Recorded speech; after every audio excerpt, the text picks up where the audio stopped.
Il suffit de regarder autour de soi, un smartphone, un jouet ou même un simple t-shirt. On a l'impression que ces objets du quotidien apparaissent comme par magie, n'est-ce pas? Eh bien, en réalité, derrière chacun d'eux se cache un voyage, un périple mondial, hyper complexe et quasiment invisible. Et c'est ce voyage qu'on va décortiquer ensemble. Et ça nous amène à cette question, qui est assez folle quand on y pense. Comment un objet aussi petit qui tient dans la poche peut mettre 4 mois pour arriver jusqu'à nous? 120 jours, c'est ce qu'on va voir. Et la réponse, vous allez le voir, nous plonge vraiment au cœur d'une machine logistique mondiale, à une échelle absolument stupéfiante. Bon, pour comprendre comment on en est arrivé là, il faut remonter un peu dans le temps. Il faut parler de l'invention qui a absolument tout changé. Une vraie révolution dans le transport international, et cette révolution, elle tient dans une chose toute simple, une grosse boîte en métal. Le changement, il est juste spectaculaire.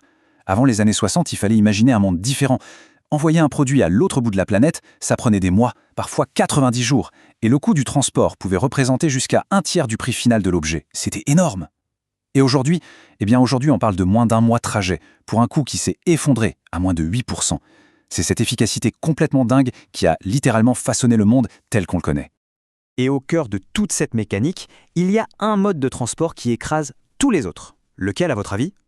Le transport maritime. 90%, oui, 90% de toutes les marchandises physiques qu'on achète, à un moment ou à un autre, ont voyagé par la mer. C'est tout simplement l'épine dorsale de l'économie mondiale. Allez, revenons à notre smartphone et suivons son parcours, en commençant par le tout début, sa naissance, si on peut dire, qui se passe au plus profond de la Terre. C'est là que tout commence. C'est le point de départ de ce qu'on appelle la chaîne d'approvisionnement. Et là, accrochez-vous bien parce que c'est une véritable chorégraphie à l'échelle de la planète. Ça commence avec l'extraction des matières premières. On va chercher de l'or en Afrique du Sud, du cuivre au Chili, du cobalt au Congo. Déjà 3 continents. Ensuite, tous ces minerais bruts sont envoyés en Asie pour être raffinés. Ils deviennent des métaux purs. Mais c'est pas fini. Ces métaux voyagent encore vers des usines ultra spécialisées en Corée, à Taïwan, pour devenir des composants high-tech, genre les écrans, les processeurs. Et à la fin, des centaines de pièces détachées, venues de partout, convergent toutes vers un seul et unique point sur la carte, l'usine d'assemblage finale en Chine. Ok, donc notre smartphone est enfin assemblé, emballé, prêt à partir. Et c'est là que commence la partie la plus longue et de loin de son voyage, la grande traversée des océans. Et pour qu'on se rende bien compte de l'échelle de cette opération, ce chiffre est juste vertigineux. En ce moment même, pendant que je parle, il y a plus de 200 millions de conteneurs qui naviguent sur les océans. C'est comme une ville flottante de boîtes en métal. Et chacune de ces boîtes, c'est un maillon essentiel de cette chaîne logistique mondiale. Évidemment, tous ces conteneurs ne naviguent pas au hasard. Pas du tout. Ils suivent des routes très précises, des véritables autoroutes sur l'océan.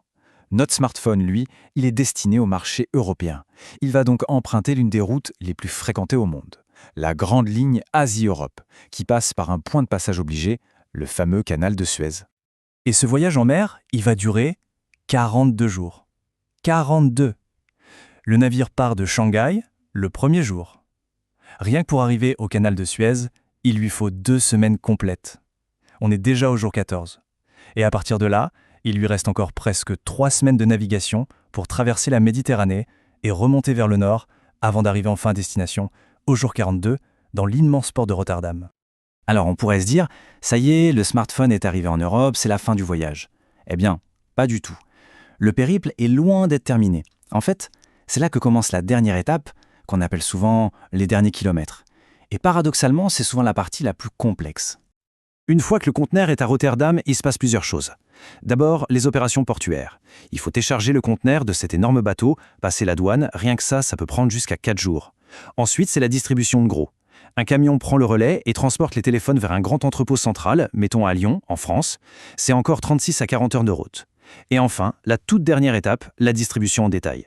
Depuis cet entrepôt, des camions plus petits partent livrer les téléphones dans les dizaines de boutiques où ils seront vendus. Voilà. Si on récapitule tout ça, de la mine la plus profonde jusqu'à la boutique du coin, on a suivi un périple de plusieurs mois qui a traversé les continents et les océans. Maintenant, il est temps de prendre un peu de recul et de regarder l'image globale. Et le chiffre final, le voilà. 120. 120 jours. Depuis le moment où on a extrait le premier gramme de minerai du sol, jusqu'au moment où le smartphone est posé sur l'étagère d'un magasin, il s'est écoulé 4 mois de voyage. Mais attention, il y a un détail qui est peut-être le plus fascinant dans tout ça. Sur ces 120 jours, le smartphone n'est réellement en train de bouger et de voyager que la moitié du temps environ. Et le reste du temps, il attend. Il attend dans un entrepôt, il attend dans un port, il attend sur un quai. La logistique, en fin de compte, c'est autant l'art de gérer l'attente que celui de gérer le mouvement. Et la question qu'on peut se poser, c'est tout ce balai mondial, ça coûte combien?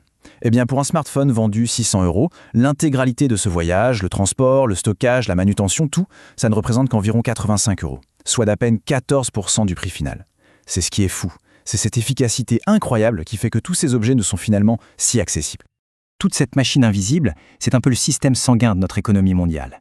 Elle nous apporte presque tout ce que l'on possède. Elle est d'une efficacité redoutable, on l'a vu.